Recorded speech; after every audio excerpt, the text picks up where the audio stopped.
listened to the last several week sessions. Okay. That's impressive. And hopefully each week is rolling into the next. Unfortunately and fortunately, money always becomes a question mark about what to do and how to do it, and timing issues come in play. I'm not going to bore you with a normal financial discussion today, I promise you that.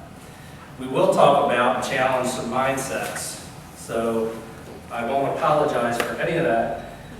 We do want to talk about some of the very important things, and we talk in business terms sometimes about positioning, and many people have gone into business by accident or by default, or something else didn't work out and whoops, what do I do? And started a hobby into a business, or well, I guess I better do something, and here I go. What will it be? What should it look like? Do I borrow the franchise concept? Do I start my own unique process of something? Do I do something so well that everyone's going to know I'm the best at what I do and seek me out? So businesses have started almost by accident more than they've done on purpose. Okay, we use these computers. This Microsoft company was an accident. I'm taking cues over there. Microsoft was an accident. Okay. A lot of companies started out with an accident to get started. So we've got a view also of what a situation is. I want to talk about what peaks and valleys are. I'm not necessarily talking about the market peaks and valleys, whether your house value is as high as it was 3 years ago, whether the stock market's up or down. The markets are business markets, and the market is your market of opportunity, what you're good at. It's your market of what you're selling when you go to that employer, or selling when you start your business to a consumer. What is it about you that someone's buying? And we hear that cliche, well, they're buying your bag. Well, yeah, no, they're not really. They're buying your business concept. They're buying your business engagement. Do you have to like everyone you buy something from? Do you like everyone you buy something from? I prefer to buy something from someone I appreciate to buy from. Yeah. But what if they're the only one in town and you hate their guts? You're still going to go buy it from them. And you're going to hate the fact that they're making a markup on you. But you're going to buy it from them because you have to. So in some ways we need to separate our business offering and our personal self. If they're the same, they call that sort of the perfect match. And the coaches and personal balance trainers will talk about life balance. If you're perceived the way you see yourself and others see you, that's supposed to be a good thing. But peaks and valleys. Circumstances are also part of peaks and valleys. And what do I mean by that? Who's got that? Either, hey, here's your pink slip, you need to be out by Friday, or I see the writing on the wall, and I'm going to make other plans because I see it coming. Who's done that? Okay. How does that make you feel? Scared. How does that make people feel? Anxious? Okay. Do you know clear direction of what you want to do next? Not usually at that time. So that circumstance, though, can be a peak or a valley. Does it mean it's a bad day? Sometimes we got to let something else play out. You may unlock your most creative, brilliant inner self because of a circumstance that wasn't of your doing. When you just thought, hey, this perfect path is, I'm already in it. I'm already doing it. I've already got it all. What else could go right? Oh, sorry guys, corporate structure, downsizing, realignment, whatever you want to call it, we don't want you in our business anymore. That's coming down the pipe, and you have to do something else. So circumstances can direct what we have in front of us. How do we deal with this? Is it a peak or a valley? Is it real or perceived? Okay. Is it a real problem or is it a perceived problem? Why do people have anxiety when they get that downsized letter from their employer? Why, what's going through the reality of their world, of their personal side? They're resistant to change. Resistant to change. Yeah. No. What about money? Right. No plan. Oh, I have expenses. What do I do? You know, I've got other people who I'm paying stuff for. You know, spouses, children, cars, insurances, all of the above. So all that's going to stop because I got unemployed, right? Everyone's going to go, that's okay, just let us know when you can do something about it. Is that how it works? That's not how it works. Okay. So some of it's real, and that reality is real, and it can be very harsh. And I say a couple things at this stage. When I meet with people, I meet them at a stage of some type of change in their world, whether it's real or perceived, whether it's one they're doing or others doing. The idea here, though, is to take somebody from what they are today and forget about some of the past. What do you want to do going forward? Perceived is also the idea that if you see it as a valley, it will be a valley. If you see it as a peak, you will see it as, that wasn't so bad. Now, I will tell you, and I say this openly, money makes people very stressed out when it's not there.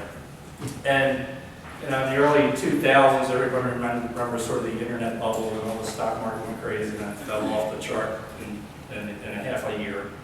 And I had someone I worked with who jumped off a 4-story building because of it. I say that only for the fact that if anybody in this room needs extra help and you're in a situation like that, please find me. I will stop everything I'm doing for you. It's real and it's perceived. It's not my job or anyone else's job to tell you how to feel about yourself at that point.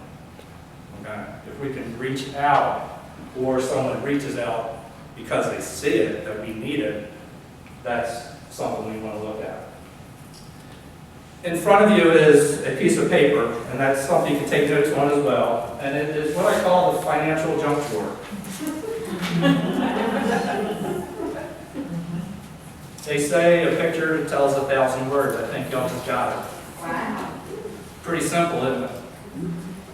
The reason that this is so simple is we have that junk drawer. I have keys in it, I have cards in it, I just found 3 credit cards the other day. Luckily, 2 of them were inactive and I've already closed it. All kinds of stuff is in that junk drawer. And one of the reasons, the biggest reason, the single biggest reason for stress is you don't know what's coming next. You never thought about that then. Okay, when I meet with people, even if the world's on the top end and there's no way they're ever going to get downsized, we have that discussion. Why would I have that discussion when everything's going well? Because it could happen, right? We're going to stick our head in the ground and say, no, it's never going to happen. Okay. I've been in this industry over 20 years. I've seen pluses and minuses. I've seen people who are just sick of it, but they were there every day. You ask them, are you happy doing this? I hate it. But they had a smile every day. I saw them, hey, how's it going? Hey, everything's great. Yeah, ready to jump off a bridge. Well, I'm not going to tell you that. Right? So, the junk drawer, though, is the problem. It's not where you have your money. It's not what type of mortgage you have or your car payment amount. It's the fact that the junk drawer concept, the junk drawer problem, is the problem. Is that too simple? It's pretty simple, right? I like to talk to myself and others as if I'm on the playground in the 2nd grade. And people hear me say that and they laugh. They go, that's just ridiculous. I go, yeah, it is. But watch a bunch of 2nd graders on the playground. And I've literally done it because my kids are little, and it's very closer to me, probably.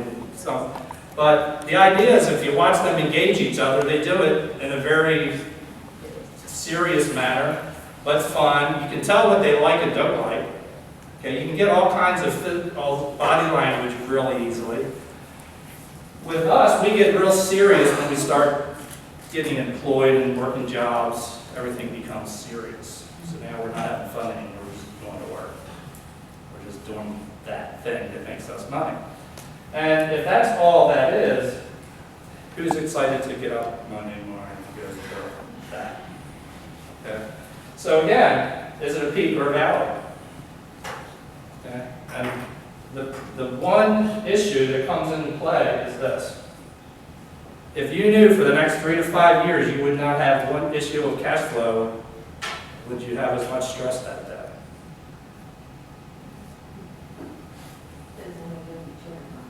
Wow. No, that's a variable we can't do anything about. That would have been there anyway.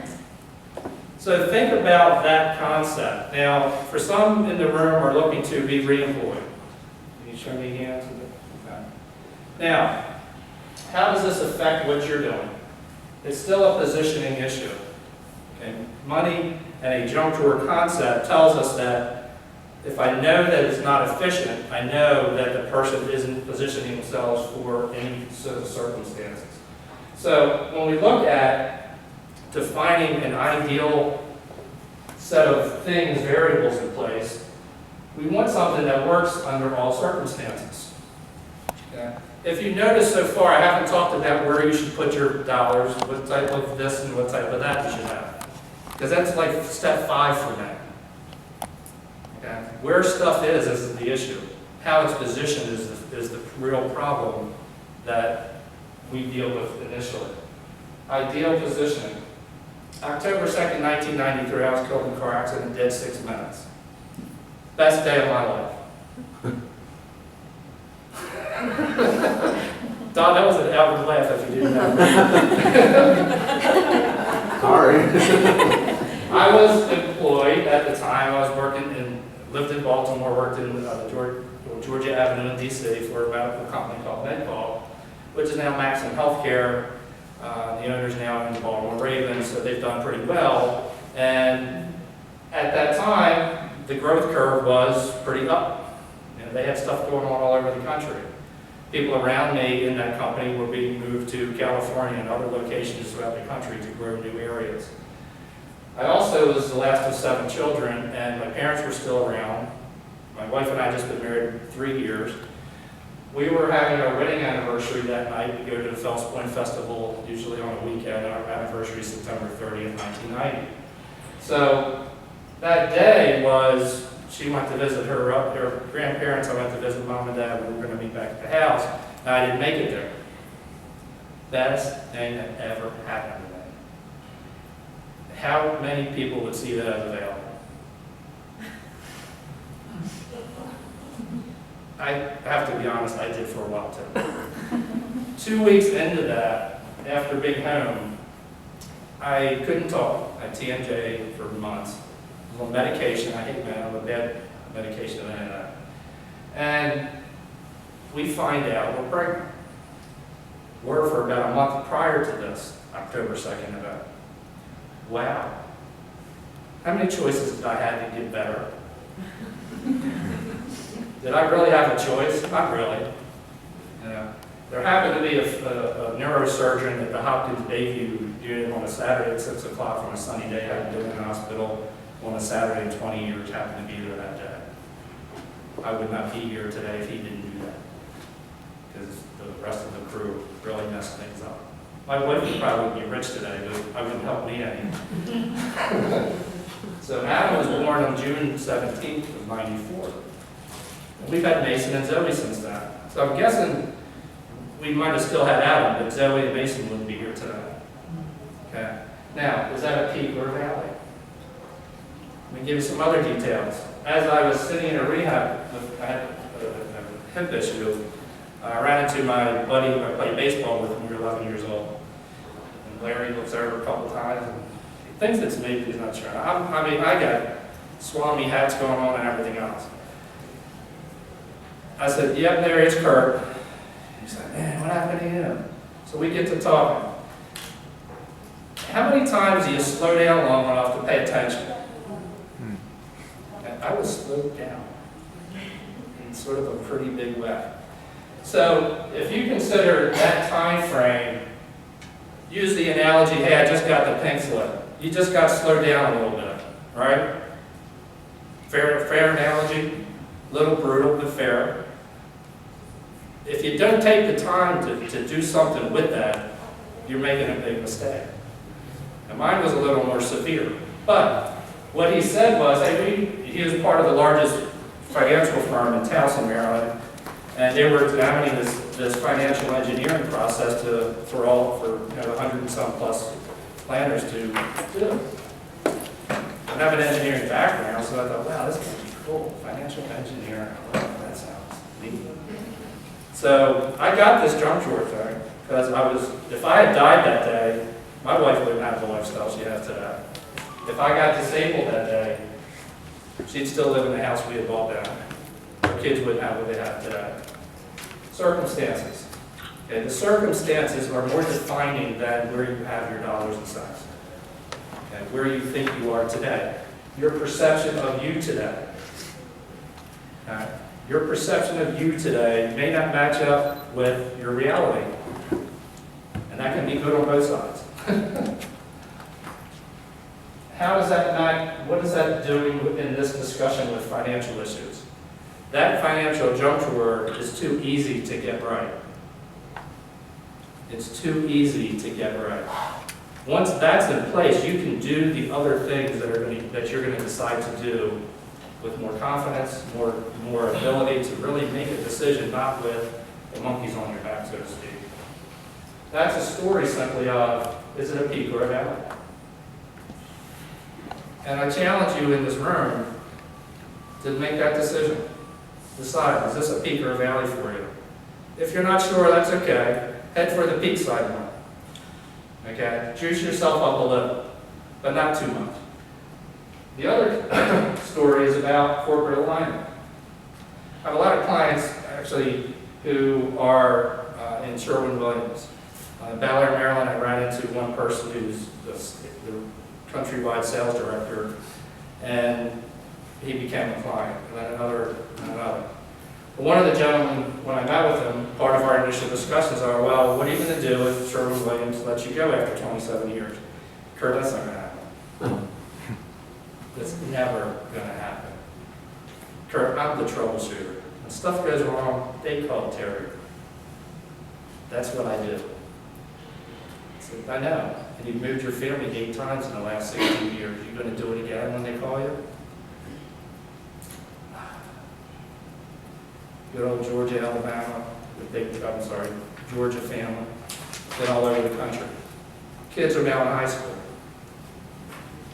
Different picture, isn't it? They have friends now that matter. We moved here when our kids were young enough that they've replaced their friends. But he's got kids now. He's been the economy guy. He's the corporate guy. He's going to move because they asked him to. Who else would do that? 10 years ago, that question, everybody would have raised their hand. I'm going because we've changed a little bit, and that's a positive thing in this discussion. So I said, Terry, just for argument's sake, let me walk you through that scenario in case it does happen. Because what I want you to do is to call me when it does and if it does. And I don't want you to be upset about it, because here's how we're going to deal with it if it does happen. So we laid out the plan if it did happen. Well, about 8 months later, he leaves me a 20-minute voicemail. It starts, Kurt, I hope you weren't kidding. You better be right. Oh, okay. And as he describes it, he says, my staff, I walked into the plant, he ran one of their facilities in Aberdeen, Maryland, and he said, one of the guys walked up to him and said, hey Terry, who was that in the plant last night?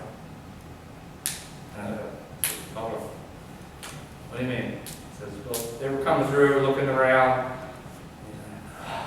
and he leaves me that as, okay, Kurt, I know it's coming, because I'm usually with that crew that goes through when they're making an analysis of this thing, because I'm usually with that team going through with them. So he knew that the next time wasn't going to come.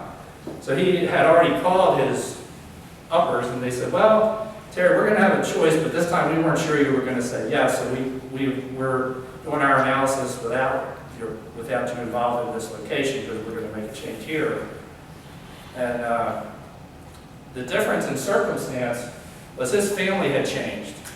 It wasn't going to be okay to make that move again. And they were right. Terry didn't want to move this time. There were things that were going on that weren't going to have him say yes.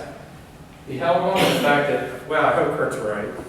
As he said, I already told them I'll give them 6 months to break in the next person, and I wasn't going to make a move if that was part of what they were going to offer, and it was.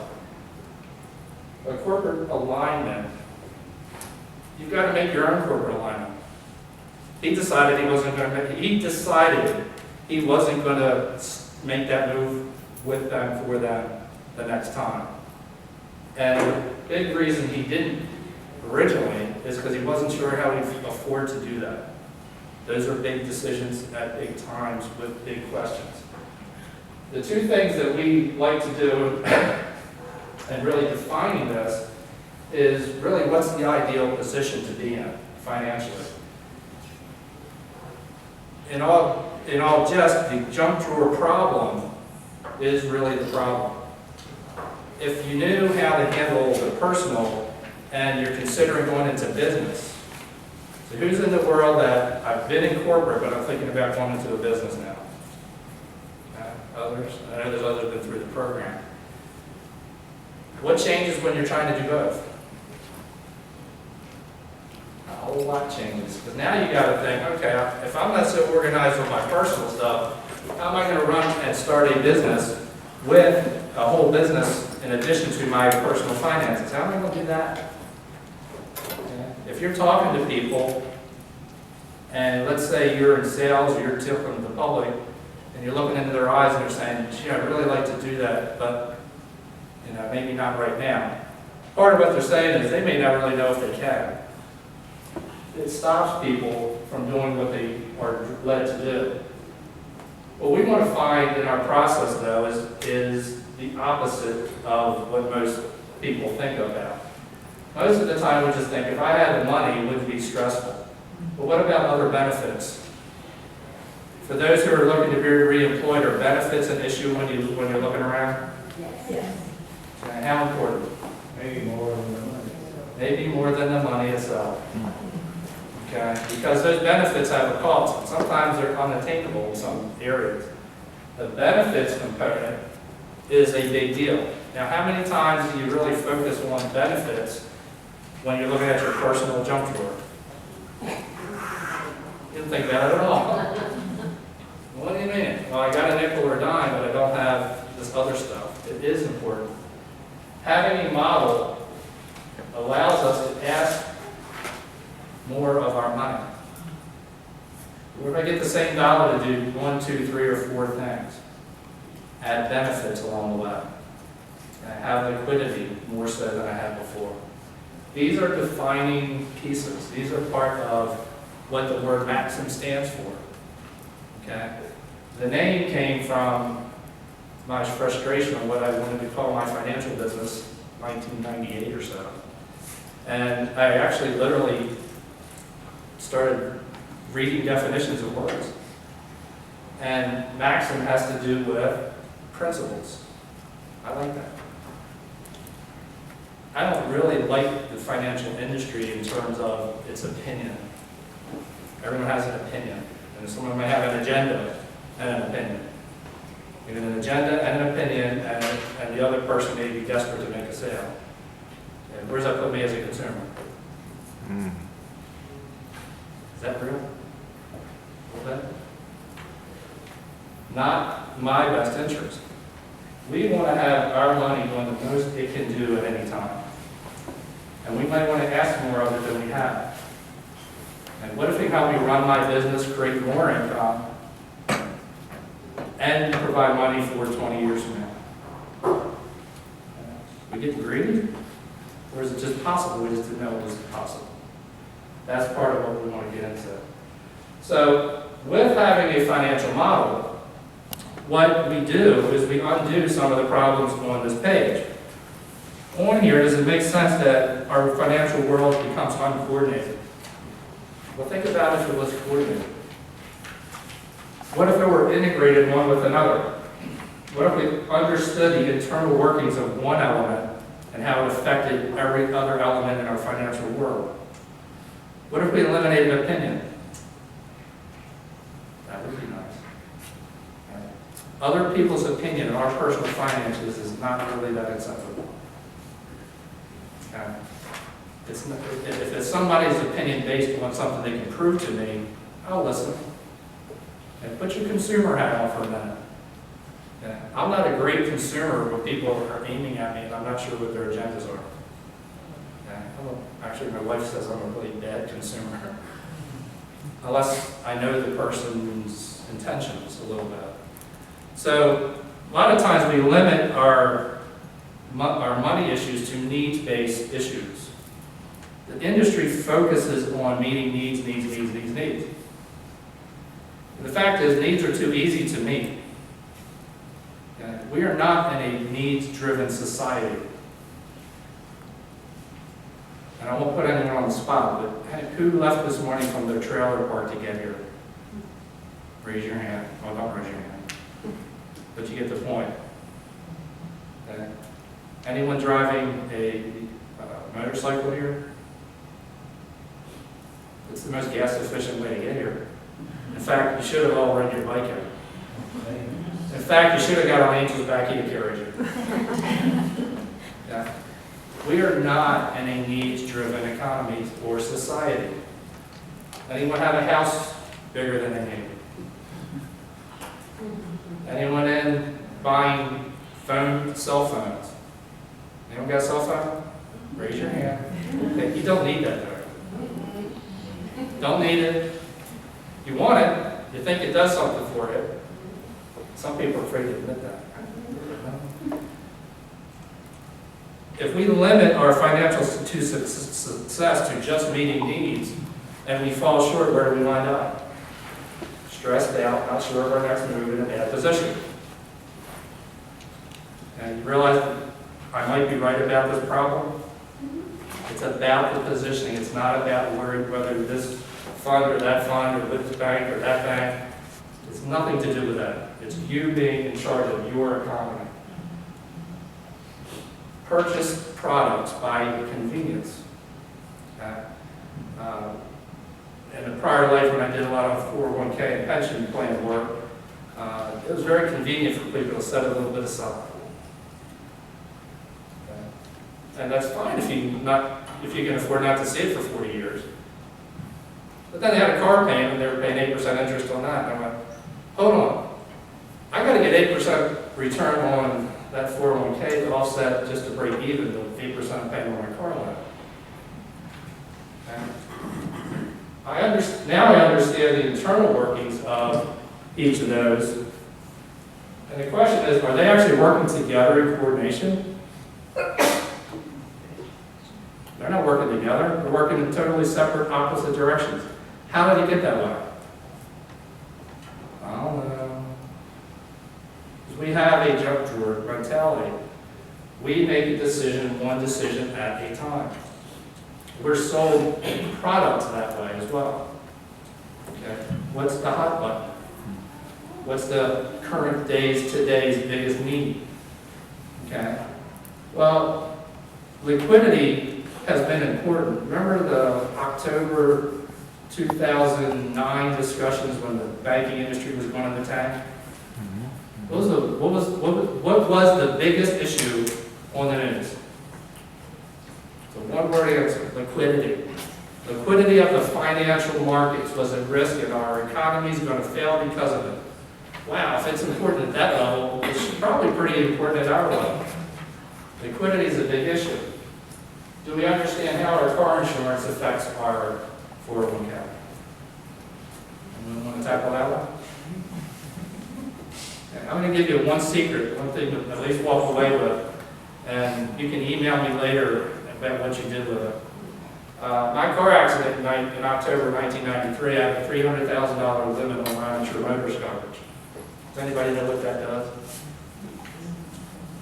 That's the maximum amount that your insurance will pay for the other person or any person who is not you, the insured under your policy. Right. But it's my economics that they're paying on. Okay. Now, at the time, I was 29 years old. I was making $75,000 a year. And now that I'm 47, let's say it's 18 years times, somebody did this math, 18 times 70, I've earned a couple $1 million at this point. So they only paid, if I hadn't gotten better that day, that $300,000 would have been gone, and it was gone in about 3 weeks. State Farm paid that bill. And my car insurance policy, does anybody know that that's there? Yeah. I now have an umbrella policy that takes it up to $2 million. Because I know it's there. Now that you know it's there, the biggest risk you all are going to take today is leaving here and getting somewhere else.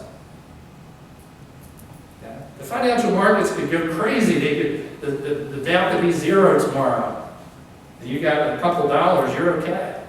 You leave here, and I had a little old lady run a stop sign, flipped my car over. 3 holes in my head, brain surgery, great death. And financially, we did fine because I got better. But what happens if I don't? Okay. Call your agents, fix that problem. You can adjust deductibles and everything else to get $1 million or $2 million in coverage. Convince me that you don't have that risk. Convince me that you shouldn't take a simple step that costs you probably nothing to make better. Here's why that is. The insurance company wants you to do what? Every month. Pay the premium. Would they rather you take a low deductible or a high deductible? They don't care as long as they use their money. Right. Do they want to pay you that $1 million or $300,000? Yeah, that's the real issue. Because they get you to the limit. It's called a limit for a reason. It limits their exposure to your problem. But it doesn't solve, wouldn't have solved my economics. The economics of that are simple. How does that affect my 401k and my savings? Okay, so I run out of the $300,000 that they paid for me, and I got other things, and let's say I wasn't getting better. Let's say my son's being born and I'm being billed to, and this is reality for some people. We're dead poor, nothing going on positively, and a disabled person for my wife to deal with. And what are our economics and our choices? What's her choices? Yeah, big win. She got a lot of time to do that? No. The coordination of that problem, we went through the savings we had by December. Gone. I was pretty decent at it.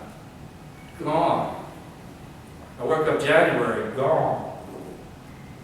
So in the middle of January, the biggest ice storm in the East Coast, I went to my first appointment on this January 22nd. Most of my hair was grown back, but I didn't have a choice. June was coming. The due date was June 30th, and I got here early.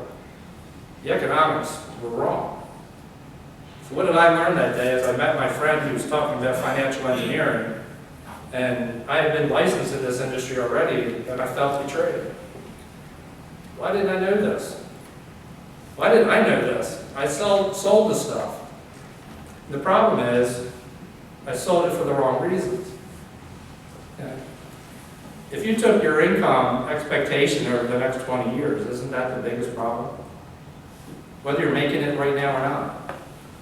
Yeah. You might be able to fix your income stream, but you can't fix your income that's gone, and that's money that you saved. Psychologists say that people that have already got money in the bank will hover that money more so than they will their ability to earn money. If you had $1 million sitting in the bank today, you would protect it differently than making $100,000 over the next 10 years. Is that weird? It's because we already have it in hand. One of the problems that has happened, and I see it as an external issue, is in the heyday, 6, 7, 8 years ago, when everything was good, we were really under a pretty false sense of security. You think? Yeah. I've got people who were expecting a 23% return every year for the next 30 years. Well, it's been like that for the last, history is a great indicator of future value. See how that's worked out, right? But some of those people were, And I have family members who are 58 years old and are going to retire in 5 years.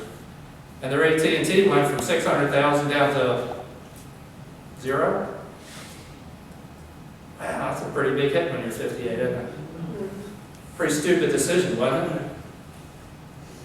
You want me to tell you how many times I almost forged their signature to sell it? They'd have that money sitting in a bank. Now they have 0. Now, did it matter which bank they could have put it in versus that one stock position? This happens in corporate America a lot. Stock option plans, distribution. Just too easy to fix it. Okay. You have corporate companies like Sherwin-Williams who have 4 layers of money in there. And there's a lot of funds in there that can be accessed sooner than later. The coordination issue of money is a big deal. Okay, you talk about a mortgage that's a 15-year mortgage or a 30-year mortgage. Why does it matter which one we pick? You know there's a 23% difference between a cash flow from a 15 to a 30-year mortgage. So you get disabled, you got to come up with money. Okay, what's your biggest risk other than your physical body going or getting hurt or damaged? Parking it somewhere. Okay, so now you got a family in this set of brick, and you got a 22% higher cash flow to make up, but their rate was lower. Okay, so what do you do now when the foreclosure notice comes up because you haven't worked in 8 months? Circumstances and cash flow. Conversely, let's say we have it set up on a 3 or 5 year cash flow plan, so that even that happens, it doesn't matter. Okay, those are circumstances that we do that matter. We've got to know our cost of money issues. Okay, if anyone's got a car payment, credit card, rate of return you're guaranteeing to the institution, that's your cost of money.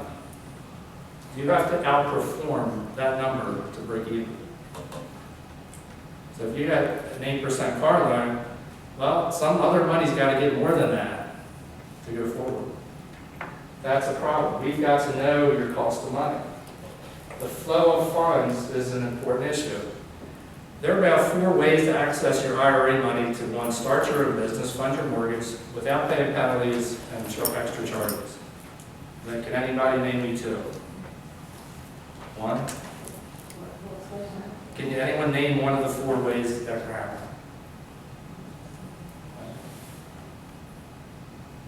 Those are things that we should know. Okay. Self-directed IRAs, I've been doing for 12 years, 15 years, that could take money and allow you to run your business with it, without penalties and distribution. That's not the usual part that people say when you go into institutions. Oh, no, you're going to incur all those taxes, and why don't they tell you about these other things? They're not new. These rules have been in place since 1980, so they're not new rules. You know, but why aren't they talked about? Question? You were mentioning the IRA and the self-direct funding. Is that borrowing against your money, or is that withdrawing? Not either. If you invested in your own corporation, you could use those dollars for your own business's growth. You can use it for your own business cash flow and salaries. You can run your business through that money. The question is, should I take a stock position or a mutual fund position or my business, which is more likely to succeed? Okay, now, what does that make you say about the business you're going to set up? There's still risk there, right? It doesn't mean just because you can put it on paper it's going to work. But let's reverse that. Let's say you could actually borrow the money, which you are having a harder time doing, from a bank, and it doesn't work. Now it didn't work. You borrowed money that you have to pay back at interest. Okay, and those situations are very painful. Okay, those are where husbands and wives don't agree sometimes. Oh, that's crazy, you shouldn't do that. Yeah, when it doesn't work, guess how much more crazy that is. It didn't work, and we got to pay all that back, and biggest #1 reason for divorce is money. 1975 to now, we've got a 50-50 marriage rate right now. It used to be about 76% in 1975. That stinks. Biggest reason, money. We're supposed to be an affluent country, but we act like we're less than that. Our flow of funds for everything can be managed by undoing this junk drawer mentality. The model that we work with allows us to see everything and test everything. So if you say, hey, Kurt, I'm doing these things now, what if I change this one thing? I am thinking about this, or somebody in the lunch line at the local restaurant says I should do this. All these opinions come flying in on it. Okay. When you were at work and somebody said, hey, you ought to try this. Did everybody say, yeah, what's that? Everybody come up, hey, let me tell you. Okay. But you got to test that on your finances, individually, personally. And it's not just the numbers, it's the who you are and what you're trying to do. And that's really the first thing we got to find out. What are you trying to do? Who are you? And what success plan? Business plans can be made very easily. You can get online and fill out about 100 of them in about 20 minutes. And you can make yourself believe anything. Okay?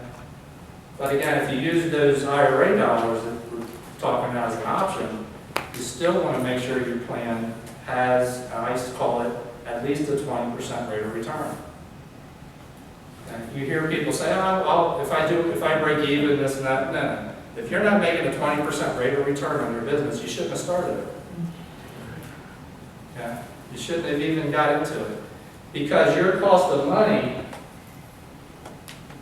is way too high to not succeed. Your cost of money is way too high to not succeed. And your cost of money is the savings money that you may have used if you couldn't fund it another way. That's gone. How do you replace that? You got to go out earn it, get back to the cash flow that pays the normal stuff, and resave it. That's not exciting, is it? That is reality, though. Some of the times there are easier ways to do things that we just don't know about. Choices. After today, my challenge for you will be to simply take a look at, are you dealing with your personal and/or businesses in the junk drawer mentality mindset? If you are, feel free to contact me. Anyone running the program today, we can help in many different directions. The issue here, though, is choices. Okay, the choices typically are more than one. How to start a business and fund it, the business plan. All of those things are a set of choices that we can examine in an easy format. This is what's important, not where you park your dollars.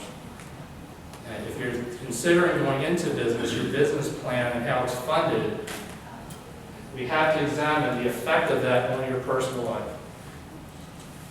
Okay? If you say, hey, I want to go to a franchise, or I'm going to do this, and it takes dollars to do that, don't go into it without understanding your personal cost of money. If it doesn't work, but also if it does work.